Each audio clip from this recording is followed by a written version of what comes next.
ఈనాడు పరమేశ్వరుని యొక్క నిర్హేతుక కృపాకటాక్ష వీక్షణముల చేత శివం అన్న శబ్దానికి కళ్యాణము, మంగళము, శ్రేయము, భద్రము అని పేరు.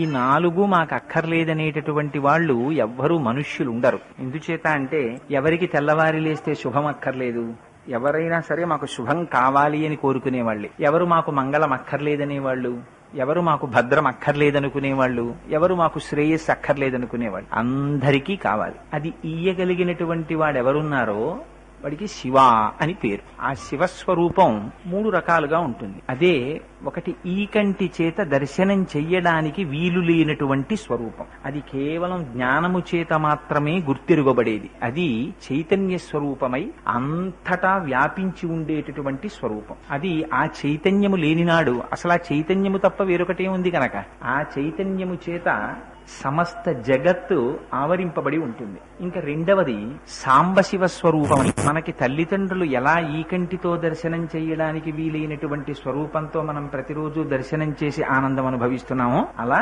మాతాచ పార్వతీదేవి పితాదేవో మహేశ్వర అని పార్వతీ పరమేశ్వరులై జగత పితరౌ వందే పార్వతీ పరమేశ్వరౌ అని కాళిదాస మహాకవి చెప్పినట్టుగా ఈ జగత్తుకి తల్లిదండ్రులై ఆ సాంబ సదాశివ స్వరూపంతో రెండవది ఉంటుంది. ఇంకా 3వ స్వరూపం అటు శుద్ధ చైతన్యమై అంతటా ఆవరించినది కాదు.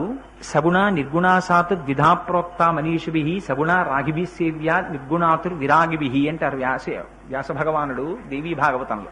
అలాగే సాకారంచ నిరాకారం నిర్గుణంచ గుణాత్మకం తత్వం తత్పరమం బ్రహ్మ ఇది వేదాంతడిండిమహ అంటారు శంకరాచార్యుల వారు వేదాంతడిండిమల్లో. అలా నిరాకారమైనటువంటి పరబ్రహ్మము సాకారమై సగుణముగా కనపడుతుంది. అది సాంబ శివ స్వరూపం. అటు సాంబశివ స్వరూపము కాక ఇటు అంతటా నిండిపోయినటువంటి చైతన్యము స్వరూపము కాక మధ్యలో ఒక రూపం ఉంటుంది. ఆ రూపమునకే లింగ స్వరూపము అని పేరు. అది దాన్ని అరూపరూపి అని పిలుస్తారు. అరూపరూపి అని ఎందుకు పిలవవలసి వచ్చింది అంటే దానికి రూపం ఉన్నదా? అక్కడ భగవానుడు ఉన్నాడు అని చెప్పి మీరు శివాలయంలోకి వెళ్లి అభిషేకం చేస్తున్నారు. అక్కడ ఏమున్నది? కరచరణాదులతో కూడినటువంటి మూర్తి ఎవరైనా ఉన్నారా? మీరు ఈ వెనక దేవాలయంలో వెంకటేశ్వరుడి గుడిలోకి వెడితే కరచరణాదులతో కూడినటువంటి మూర్తి కనపడతారు. మీకు ఇక్కడ కరచరణాదులతో కూడినటువంటి శివస్వరూపం ఏమైనా ఉందా? లేదు. పోనీ అలాగని అసలు ఏ స్వరూపము లేకుండా ఉందా? అలాగా లేదు. ఒక చిన్న పీఠం అంబమయం సర్వం శివలింగైశ్చ చిన్మయం అంటారు. అలా ఆ పీఠముతో కూడి చిన్మయముతో కూడినటువంటి లింగ స్వరూపం ఒకటి ఉన్నది. కాబట్టి అసలు ఏమీ లేదు అందామా? కుదరదు. ఉన్నది అందామా? కరచరణాదులతో కుదరదు. ఈ రెండూ కాకినటువంటి స్వరూపంతో ఉన్నటువంటిది ఏదో దానికి అరూపరూపి అని పేరు. అది లింగస్వరూపం. ఈ లింగస్వరూపం గురించి రుద్రాధ్యాయ ప్రారంభంలో ఒక అందమైన మాట ఒకటి చెప్పారు. అది ఆపాతాళన బస్తలాంత భువన బ్రహ్మాండమా విస్ఫురత్ అన్నారు.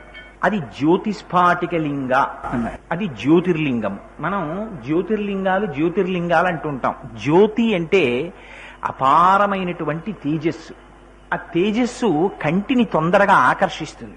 ఆ తేజస్సు ఎప్పుడు జ్యోతి యొక్క స్వరూపమునకు ఆ ప్రకాశమునకు తగినటువంటి ఆకర్షణ ఎప్పుడుంటుంది? అర్ధరాత్రి అయితే బాగా చీకటిగా ఉంటుంది.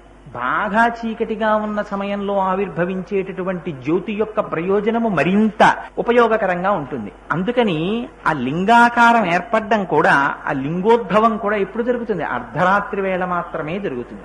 అది ఎలా ఉంటుంది ఆ లింగం అంటే నిజమునకు ఆ లింగ స్వరూపం ఆపాతాళ నభస్థలాంత భువన బ్రహ్మాండం ఆవిస్ఫురత్ అన్నారు. ఈ పాతాళ లోకంతో మొదలుపెట్టి ఆకాశం వరకు ఎంత దూరం ఉందో అంత దూరము కూడా ఒక కోడిగుడ్డు ఆకారంలో ఒక లింగాకృతిని పొంది ఉంటుంది. ఈ లింగాకృతిని పొంది ఉంటే దాని మౌళి అంటే ఆ శిరస్సు ఆకాశ భాగమున దగ్గరికి ఉంటే అక్కడ ఘనీభవించినటువంటి అమృత స్వరూపం కలిగినటువంటి చంద్రమండలంలోంచి ఆ అమృతం కారుతుంటుంది. కారి ఆ లింగ స్వరూపమైనటువంటి ఈ బ్రహ్మాండం అంతా సర్వకాలముల యందు ఆ అమృతం చేత తడపబడుతూ ఉంటుంది. తడపబడితే చల్లగా ఉంటుంది.